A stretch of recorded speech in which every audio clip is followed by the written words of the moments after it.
औज़ुबिल्लाहि मिनश्शैतानिर्रजीम बिस्मिल्लाहिर्रहमानिर्रहीम सुम्मा अर्जि'ल बसरा कर्रतैनि यनक़लिब इलैकल बसरु ख़ासिअन व हुवा हसीर। तो ऐ इंसान, तू दोबारा सेबारा अपनी नज़र को आसमान की तरफ उठा के देख तो तेरी नज़र नाकाम और थक कर वापस लौट आएगी। कल भी हमने आपको बताया था बेटे कि अल्लाह ताला की एक बहुत बड़ी मखलूक आसमान है और आसमान और कोई नहीं बना सकता। तो अल्लाह ताला ने एक चैलेंज दिया कि ऐ इंसान, तू उसको ज़रा एक नज़र देख, दो नज़र देख, बार बार देख, तो क्या तुझे इसमें कोई शगाफ या कोई कमी नज़र आती है? तो जवाब होगा नो। तो इसका मतलब ये हो गया कि ये ऐसी तख्लीक है कि जिसमें किसी किस्म का कोई फॉल्ट नहीं है, कोई कमी नहीं है, और अल्लाह ताला हर चीज़ को ऐसी तख्लीक, परफेक्ट तख्लीक करता है। तो ये अल्लाह ताला की एक बहुत बड़ी निशानी है और इंसान अल्लाह ताला को इन निशानियों से पहचान सकता है बेटा।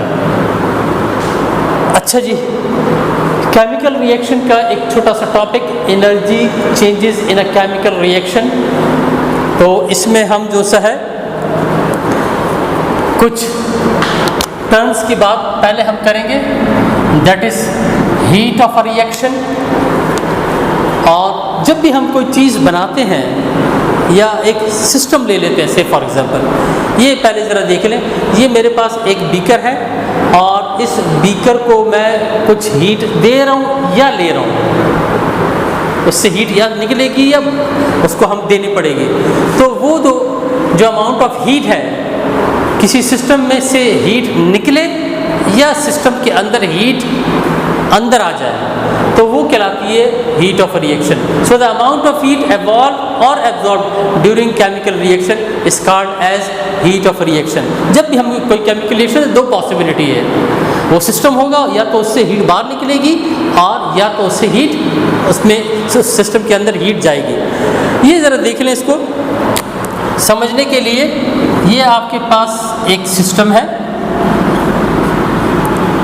और इस सिस्टम में को मैं हीट प्रोवाइड कर रहा हूँ उसको, तो ये सिस्टम अंदर हीट ले लेता है। जब इसने अंदर हीट ले ली तो इसका मतलब सिस्टम ने हीट एब्जॉर्ब कर ली।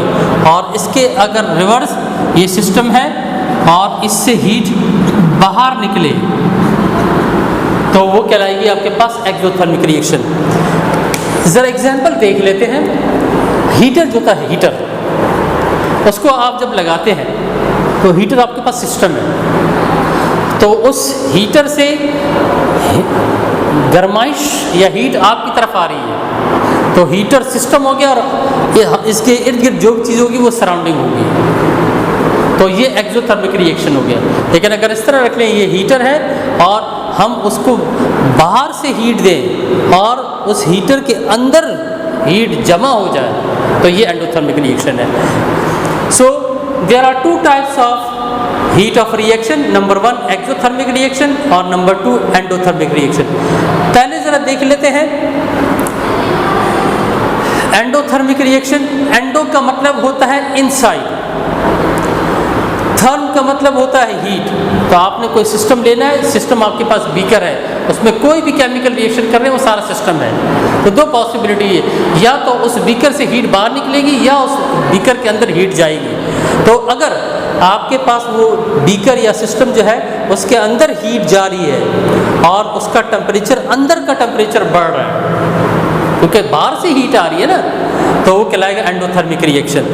या ऐसा आपके पास रिएक्शन जिसमें हमारे पास सिस्टम हो और उस सिस्टम से बाहर हीट आ जाए, तो वो कहलाएगा exothermic reaction. So endothermic means endo means inside, therm means heat. So definition क्या होगी? All those chemical reaction in which heat is absorbed during the chemical reaction in the system is called as endothermic reaction.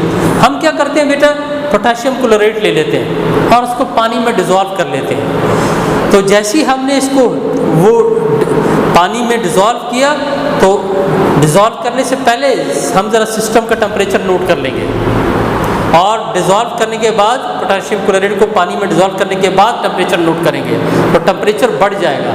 इसका मतलब potassium chloride ने जो amount of heat the chemical reaction हुआ ना, तो उसके नतीजे में क्या हुआ, वो उस हीट सिस्टम के अंदर एब्जॉर्ब कर ली और पोटेशियम क्लोराइड और ऑक्सीजन प्रोड्यूस हो जाएगा। दूसरी एग्जांपल है कैल्शियम कार्बोनेट, या आप देखते हैं ये सीमेंट जो होता है, तो सीमेंट में पानी डालो और उसके बाद थोड़ा सा उसके अंदर हाथ डालो तो वो अंदर गर्म होगा, बाहर से नहीं लगता कि गर्म है। तो इसी तरह कैल्शियम कार्बोनेट है, चूना है, और उसमें आप पानी डालें और हीट करने की ज़रूरत नहीं है, अंदर ही आपके पास केमिकल रिएक्शन होगा और हीट सिस्टम में आपके पास, या अगर आप हीट भी करेंगे तो वो हीट जो है अंदर चली जाएगी सिस्टम के अंदर, तो ये आपके पास हो जाए एंडोथर्मिक रिएक्शन। इसी तरह हमारे पास एक्सोथर्मिक रिएक्शन, एक्सो मीन्स आउट, थर्म को कहते हैं हम हीट को। So all those reaction in which heat is release, वहाँ पे एब्जॉर्ब हो रही थी, यहाँ पे रिलीज हो रही है into the surrounding, are called as exothermic reaction. तो वो तमाम केमिकल रिएक्शन जिसमें सिस्टम से हीट बाहर आ जाए, सराउंडिंग में आ जाए, ये आपके पास सिस्टम है और इसके इर्द गिर्द जो भी चीज़ है वो सराउंडिंग है। फॉर एग्जाम्पल आपको मैंने बताया कि आपके पास जो हीटर है वो सिस्टम है और कमरा सारा सराउंडिंग है, या लेबॉर्ट्री में आप काम कर रहे हैं, बीकर आपके पास सिस्टम है, पूरी लेबॉर्ट्री या उसकी सराउंडिंग है। तो यहाँ पर हम देखते हैं, मैंने मीथेन गैस ली और उसको मैंने ऑक्सीजन के साथ रिएक्ट किया तो कार्बन डाइऑक्साइड और वाटर प्रोड्यूस होगा। जैसे ही carbon dioxide and water produce होगा तो ये एक सिस्टम है, इससे हीट बाहर निकलेगी और बीकर गर्म हो जाएगा। इसका मतलब सिस्टम से हीट बाहर निकल रही है, तो एक्सोथर्मिक रिएक्शन। दूसरी एग्जांपल है, आपने अमोनिया गैस प्रिपेयर करनी है तो आप हाइड्रोजन गैस ले लें और नाइट्रोजन गैस ले लें, उन दोनों को रिएक्ट करें, रिएक्ट करने के नतीजे में आपके पास अमोनिया आएगा, लेकिन उस सिस्टम जहाँ पर अमोनिया बन रहा है उससे हीट बाहर निकली होगी, तो ये यानी कि सराउंडिंग में जाएगी, तो ये भी आपके पास एक्सोथर्मिक रिएक्शन की एग्जाम्पल होगी। और इसको आप इस तरह डायग्राम से भी देख सकते हैं, ये आपके पास सिस्टम है, तो उस सिस्टम में कोई भी चीज़ आपने डाली हुई है अगर, और ये आपके पास वो हीट है, जो हीट बाहर निकल रही है सिस्टम से, तो ये हो गया एक्सोथर्मिक रिएक्शन। और अगर ये सिस्टम है और हीट अंदर हो रही है, एब्जॉर्ब हो रही है, तो ये आपके पास एंडोथर्मिक रिएक्शन हो गया। इसके अलावा इस चैप्टर का कुछ आखिरी हिस्सा रह गया है और वो है importance of exothermic reaction in our daily life. इसको आप देख लें, बुक में पढ़ लें, बहुत आसान है, मैं सिर्फ एक्सप्लेन कर लेता हूँ। इसके 4 पॉइंट है बेटा।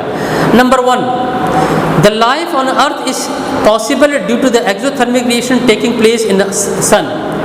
ये जो एक्सोथर्मिक रिएक्शन हमारे पास हो रहा है, और अगर ये होता रहा कंटिन्यूसली तो लाइफ की एग्जिस्टेंस अर्थ में पॉसिबल है। यानी कि हीट लाजमन, हम कोई भी केमिकल रिएक्शन करेंगे तो उससे कुछ ना कुछ अमाउंट ऑफ हीट निकलती जाएगी, ये आपके पास हो जाएगा एक्सोथर्मिक रिएक्शन। दूसरा जो पॉइंट है, heat release during respiration is not only keep our body warm but also provide energy for our normal function. हम जब ये रिस्पायरेशन यानी कि जब सांस लेते हैं तो इस सांस के दौरान हम देखते हैं कि हमारी बॉडी का एक ख़ास टेम्परेचर 37 डिग्री सेंटीग्रेड है। तो इसमें हम देखते हैं कि हमारी इस 37 डिग्री सेंटीग्रेड में जो हमारे पास जो टेम्परेचर है, ये जो हमारी बॉडी का फंक्शन है वो नॉर्मल होगा। अगर टेम्परेचर हमारा बढ़ जाता है तो हम कहते हैं हमें बुखार हो गया, तो इसका मतलब वहाँ पे एक्सोथर्मिक रिएक्शन हुआ। तो हम अब जो सा है हाई टेम्परेचर में हम जो सा है नॉर्मल फंक्शन नहीं कर सकते। इसी तरह we enjoy the warmth of a heat released by the combustion of wood and charcoal and natural gases।